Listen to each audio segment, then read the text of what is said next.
Salvador, March 14, 2004. Sunday morning with a temperature of 38 degrees Celsius and typical humidity for the Bahian summer.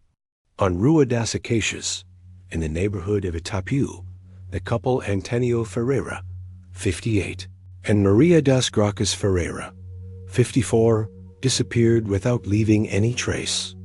The last record of their presence was at 5:30 p.m. the previous day, when they were seen arguing heatedly with Jorge Santos, 42, a tenant who had been living in a small house at the back of the couple's property for about 8 months. Antonio was a retired Petrobras employee where he worked for 30 years as a maintenance technician. Maria das Gracas was a Portuguese teacher at the municipal school, Presidente Mais. Both were natives of Salvador and had been living in the same house for over 2 decades. They had 2 children, Lucana, 32, who lived in São Paulo, and Roberto, 29, who resided in Feira de Santana. The couple was well known in the neighborhood for their quiet life and for running a small ornamental plant business in the backyard. Argument between the couple and Jorge Santos was witnessed by Marlene Oliveira, the neighbor to the right of the house. According to her testimony to the authorities, the disagreement started around 5 p.m. when Antonio demanded that Jorge pay 3 months of overdue rent. The witness reported hearing shouting and threats, with Jorge claiming that he would not pay. Another sent, and that they would regret insisting on the demand. After this episode, none of the neighbors saw the couple again. The following day, Roberto Ferreira, the couple's son, tried to reach them by phone all day without success. Concerned, he traveled from Feira de Santana to Salvador on the morning of March 15th. Upon arriving at his parents' home around 11 a.m., he found the house unlocked, with signs that breakfast had been prepared but not eaten. The couple's personal belongings, including documents, cell phones, and wallets, were intact in their respective places. The civil police were immediately notified. Detective Carlos Mendonca from the Homicide and Protection to Persons Division, DHPP, took over the case. The initial searches focused on hospitals, the morgue, and areas near the house. Sniffer dogs were used, but no traces were found that indicated the path taken by the couple. Jorge Santos' house was also checked, and it was found completely empty, with no sign of his personal belongings. Later investigations confirmed that he had left the city on an interstate bus to Recife in the early morning of March 14th, just hours after the argument with the couple. The initial investigations followed 2 main lines: the possibility of a voluntary disappearance by the couple for unknown reasons, or a crime related to the argument with the tenant. However, the hypothesis of voluntary escape was quickly dismissed upon discovering that no money had been withdrawn from their bank accounts, and their documents and personal items remained in the house.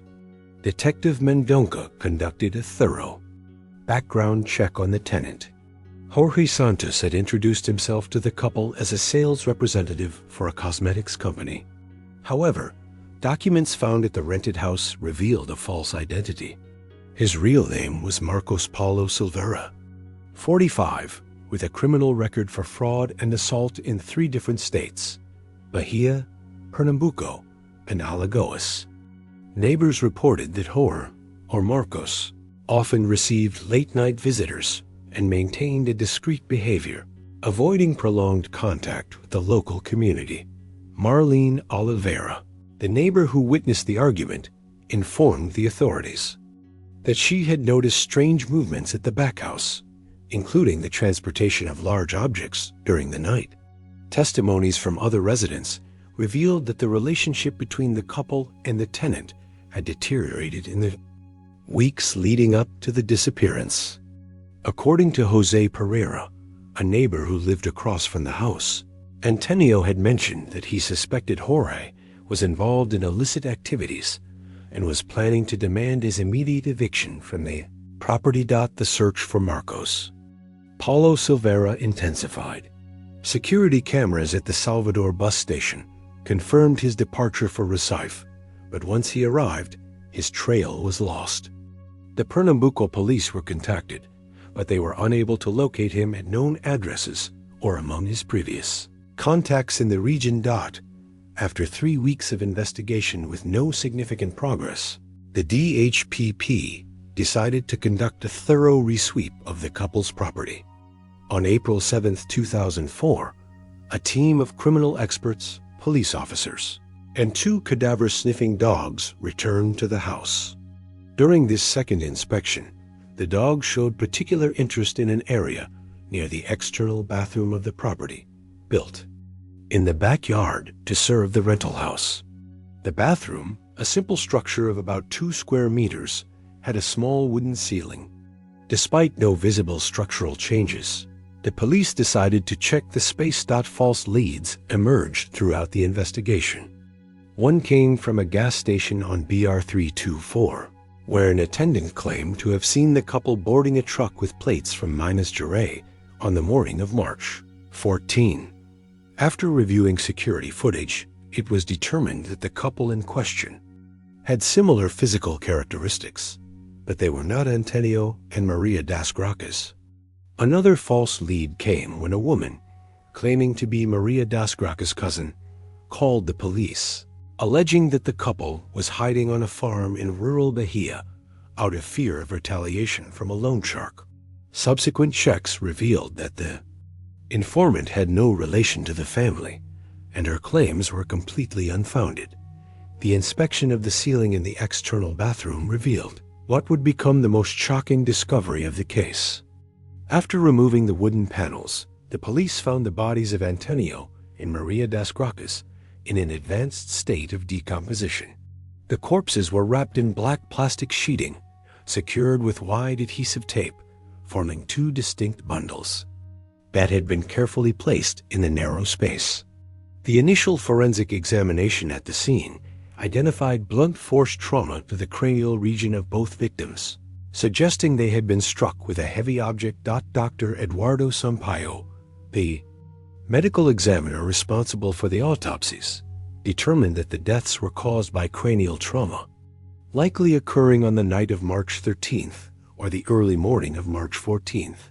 In the room occupied by Jorge Marcos, the forensic experts found traces of blood in small amounts on the baseboard, which had been carefully cleaned but was still detectable. Using luminol, laboratory analysis confirmed that the genetic material belonged to the victims. A sledgehammer with a wooden handle was found buried in the garden, about 50 centimeters deep, showing traces of blood and hair consistent with the victims. In August 2004, 4 months after the start of the investigations, a new testimony shed light on previously unknown aspects of the case. Carlos Almeida, a resident of a parallel street, came to the police station to report that he had seen Marcos Paulo carrying 2 heavy bundles, wrapped in black plastic on the early morning of March 14th, around 3 a.m. According to Carlos, he was returning from a shift at the hospital where he worked as a nurse when he witnessed the scene but didn't suspect anything illicit at the time. He was carrying something heavy to the back of the house. I thought it was construction materials or something like that. It wasn't until I saw the news about the case that I started to make the connections, but I was scared to get involved.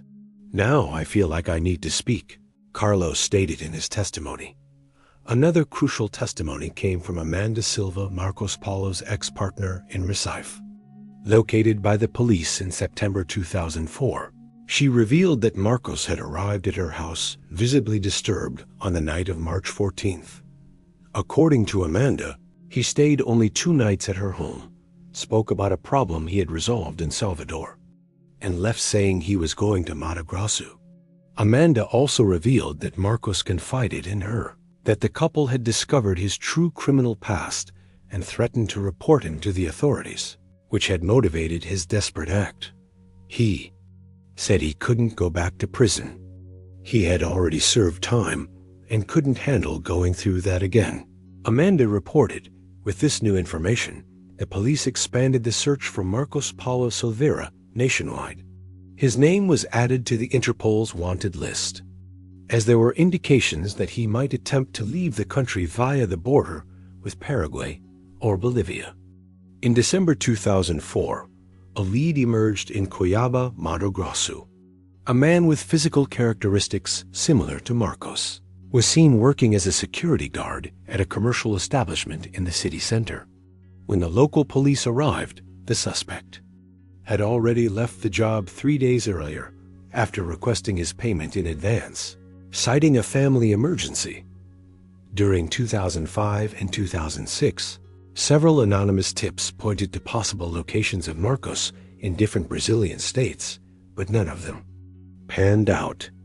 The case gained national attention and was featured on TV programs specializing in missing persons and fugitive criminals. In March 2007, 3 years after the crime, a new development brought hope for the case's resolution. A man was arrested in Corumbá, Mato Grosso do Sul, trying to cross the border into Bolivia using false documents. His fingerprint identification confirmed that it was Marcos Paulo Silveira. During the interrogation, Marcos initially denied any involvement in the case, claiming he had left Salvador before the couple's disappearance. However, confronted with forensic evidence and testimonies, he finally confessed to the double homicide, detailing how the crime had occurred. According to his account, the argument over the overdue rent had escalated into mutual threats. Antonio had discovered his criminal past through an acquaintance working in the police and threatened to report him if he did not leave the property immediately. Fearing a return to prison, Marcos decided to silence the couple. The trial of Marcos Paulo Silveira took place in October 2007 at the Rui Barbosa Court in Salvador. During 5 days of hearings, the public prosecutor's office presented compelling evidence of his guilt, including forensic evidence, testimonies, and his own confession. The defense attempted to claim a privileged homicide, arguing that Marcos acted out of violent emotion following provocation from the victims, but this theory was rejected by the jury. Marcos was sentenced to 42 years in prison for double homicide with aggravating circumstances, a base motive, use of methods that hindered the victim's defense, and concealment of the bodies. The sentence issued by Judge Ricardo Matas was celebrated by the victims' families as a moment of justice, albeit delayed. During the reading of the sentence, Judge Matas emphasized the coldness and calculation demonstrated by Marcos, not only in executing the homicides, but also in the elaborate concealment of the bodies and his planned escape. The defendant showed total disregard for human life and complete lack of remorse, characteristics that justify the imposition of the maximum sentence for the crimes committed. The magistrate declared Luciana and Roberto Ferreira, the murdered couple's children, attended all the trial sessions. In a statement to the press after the conviction, Roberto expressed a sense of closure to a painful chapter. Nothing will bring our parents back, but knowing that the person responsible for taking them from us will pay for his crimes brings some comfort. Now we can start rebuilding our lives, always keeping their memory alive. The Ferreira case prompted significant changes in investigative procedures for disappearances in Bahia. The state's public security secretariat implemented a specific protocol for cases involving property owners with recent tenants, establishing stricter checks on properties and surrounding areas. Additionally, the Bahia Civil Police created a specialized unit for missing persons, with teams trained specifically for this type of case and modern equipment for searches in hard-to-access structures and areas. The crime also had an impact on the local community. Residents of the Itapu neighborhood formed a community protection association with a shared surveillance system and checks on the backgrounds of new residents or tenants. The house where the crime occurred remained closed for several years before being sold in 2012 and completely renovated by the new owners. Marcos Paulo Silveira is serving his sentence at the Limos de Brito Penitentiary in Salvador. All his appeals have been denied, and he will remain incarcerated until at least 2049, when he may apply for a regime progression after serving 42 years of his sentence. If you've watched this far, it's because you care about these cases that mark families forever. Leave a comment saying, "I watched until here so I can get to know you and see who truly cares about the search for the truth." Don't forget to like this video and share it with others who are also interested in real investigative cases.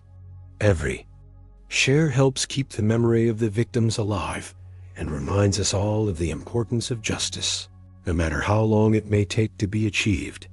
10 years after the case was concluded, in March 2017, the Federal University of Bahia held a symposium on criminal investigations with the Ferreira case as one of the central studies.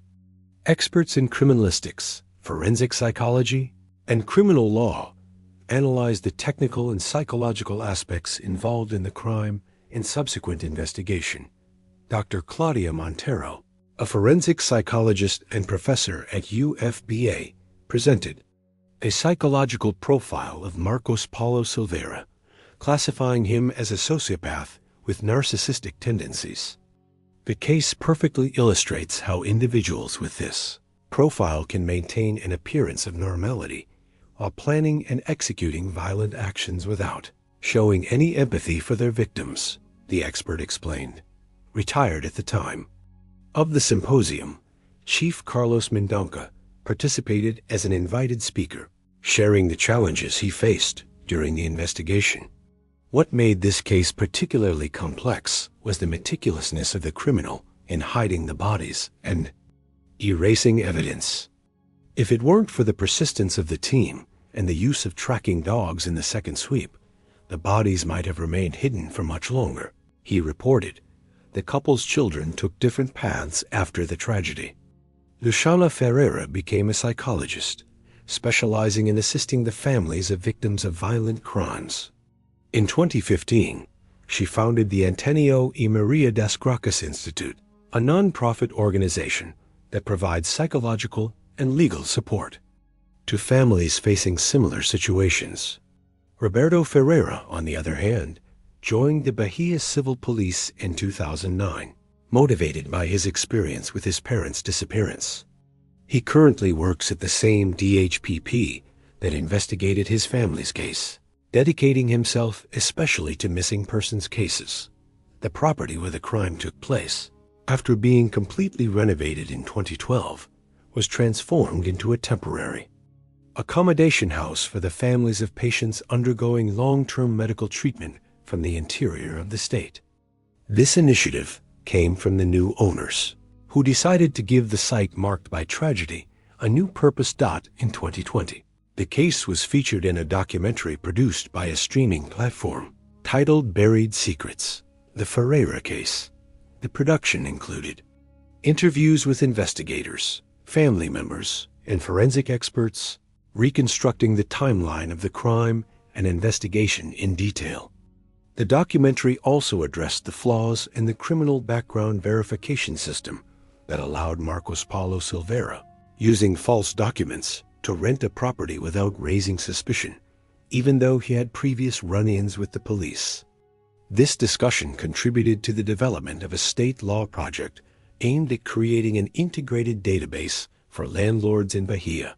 The Ferreira case, though tragic, left an important legacy for investigative procedures and for raising awareness about safety in rental relationships.